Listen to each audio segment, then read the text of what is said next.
Mga do, welcome back to my backyard. Ito na tayo. So, ito yung backyard natin ngayon October, iba na nilaw-nilaw na kasi lumalamig-lamig mamisan. Sala sa init, sala sa lamig. Ganun po ang weather dito sa Florida. Ewan ko lang sa lugar nyo, pero sa ibang lugar din, ganun din. Hindi mo malaman kung iinit, lalamig. Hindi katulad sa Korea.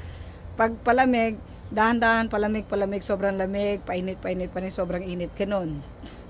Gradually ika nga. Pero dito sa USA, sa area ko lang to I'm talking about my area. Minsan mainit, mamaya mag-i-snow, tapos sabay nga. Anyway, ito na. So sa lugar ko, wala ho ditong lupa. Ang meron dito buhangin. So paano ko napalaki tong garden ko ng ganto karami na puro buhangin lang? Hindi na po ito buhangin mga do. Ano na to? All compost. Yung pinagtataniman ko ng mga halaman, kaya ang lalaki nila kasi compost. Kaya tinan mo kahit dikit-dikit na sila, yan o. Sobrang dami, sobrang lago. Ito na siya Anyway, ito na tayo. So ang purpose ko natin dito ay yung pataba sa ating papaya kasi hindi ho every year. Last year napakarami kong papaya. Yung papaya din kasi sala sa init, sala sa lamig. Ito na siya Minsan kasi yung papaya kung hindi mo na itanim ng sakto sa niya, age niya para mamunga, ang endo hindi talaga siya dadami. Or hindi siya mamumunga talaga. So maliit lang siya tingnan nyo. Ayan lang siya, pero ayun na siya, todo. Anyway, dito sa lugar namin may mga possums, may possums, may daga, ito na siya. So, ang ginagawa ko mga do, ganyan halimbawa, para malaman nyo na hindi siya makalkal ng mga daga at kung sino man, ito siya. So, ito yung, timba ko, may tanim tong guyabano. Ayan ganda ng guyabano natin Kakausapin mo rin halaman, sabihin mo, oy, hindi pa kita napagbigyan ng isda. Kailangan lagyan ko to ng konting isda. Ito, lagyan natin dito ng konti. Huwag nyo lagyan ng sobrang dami kasi mababaw lang yung pagkakabaon nyo, delikado. Kasi ang endo nyan, baka makalkal siya ng mga daga at saka ng possum. Hindi masisira na naman. Pangit ho yung ganito yung kinakalkal mo siya kasi nasisira yung ugat niya. Unlike kung nagbaong ka na ng ganyan ito yung mga Walcos-1 paso. Huhugutin mo na lang siya. Kita mo yon is close up natin. Ayun, close up pa. Yan po yung ugat ng papaya. Kasi maamoy nyo na. Talagang amoy papaya siya. Ayan na siya. Ugat siya ng papaya. Ngayon, ito yung isda natin nahuli. Yung mga isda na hindi ko gusto, ito siya. Ano to? Hito. Hito sa dagat. Actually, malinis yan kasi yung maraming kumakain ng hito Catfish. Papel naman yan. Kaya matutunaw naman yan dyan. Ito rin yung mga ibang isda. Ito yung mga yung mga tawag doon, hasang-hasang ng isda. Yan pag mga maliliit lang na paso.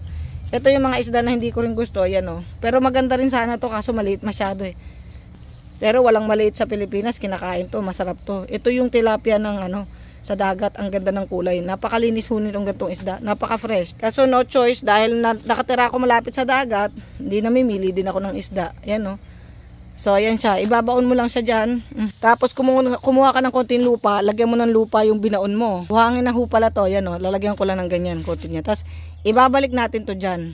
Pero marami ho pa kasi tayong ibabaon ganyan Mamaya na sa iba nating video Tapos ito, ibalik mo to dyan. Pag binalik mo, gato. Pag binalik mo, ito gato itsura. Itatag-in mo siya sa gilid. Ayan Halimbawa, yung binalik mo, i-tag-in mo kasi syempre lumuwag yung halimbawa lumuwag yung butas niya, itatag-in mo siya kasi pag hindi mo tinag-in yan mga do, maamoy pa rin yan ng possum, makakalkal niya yan. Pero tignan mo naman to, sa gilid niya kahit isa walang nagalkal. Ito rin tumaas na lang din to kasi kakabaon ko ng mga kung ano-anong isda, tumaas na lang siya, wala rin tingnan nyo, walang kalkal. Ganyan kasi para hindi talaga mangamoy yung isda. Ganon rin itong bucket na to. Tsaka meron pa akong backup na bucket dito. So habang nanguhuli ako ng isda, yung mga hasang yan ibabaon ko dyan. Yan tulad din yan sa paligid yan. Ayan na siya. Kaya yung palibot ng papaya ko may mga paso. Ayan siya. May mga paso dito. Ibabaon nyo sa malalim. Para habang nag-fertilize kayo, hindi na didisturbo yung ugat niya. Kasi pag hukay ka ng hukay, nasisira rin yung ugat niya. So papangit siya. Tignan nyo, sobrang daming bunga. Hallelujah. Bihira ho yung nakakapagpabunga ng papaya dito sa lugar ko Make the impossible possible. Ito na ho yung papaya natin, oo. Make the